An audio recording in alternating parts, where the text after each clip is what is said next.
Okay, so look, had a little problem with the Charger. 2007 Dodge Charger, just base model. The fan came apart. Okay, so when the fan came apart, put a nice big Mr. Hole in the radiator. So, of course, what I do, I watched a YouTube video. And it was some shop with a lift, and they did a good job with it, but they took the whole front bumper off just so that people could see better, and they said, you don't have to do that. I read some of the comments, some of the guys were having trouble with it. So, I did it. It took me maybe an hour and 15 minutes, something like that. The problem is these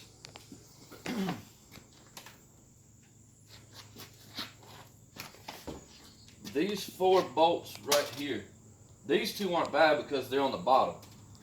This one and this one are like right here and here, and they're, can you come here and show this? And they're down in all this stuff. Okay, well, here's the trick. Okay, all you gotta do is unplug your fans,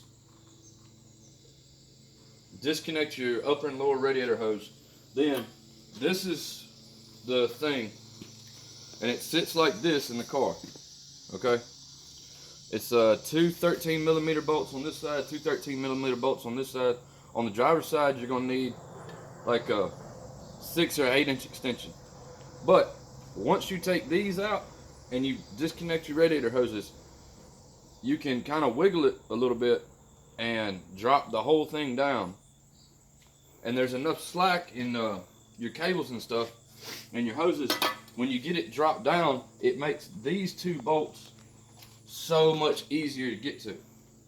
So the only thing I had to have was, like I said, 13mm, a 10mm short, 10mm long, and a 7mm, because mine's got the little dust cover, you know, the little shield on the bottom. So but yeah. Oh, and the only kind of special tool that I had to have was this right here. It just made it easier getting the hose clamps off. It's just a hose clamp remover tooler thingy. So anyway, and that's it. I'm gonna go get this fixed or get a new one and then put it back in the same way. I'm gonna, you know, bolt that to the transmission cooler or whatever, or the AC condenser or whatever it was, and then slide it all back up in there. Put my bolts in back here, and then hook the hoses back up, and we're good to go. So, if you have any questions, comment.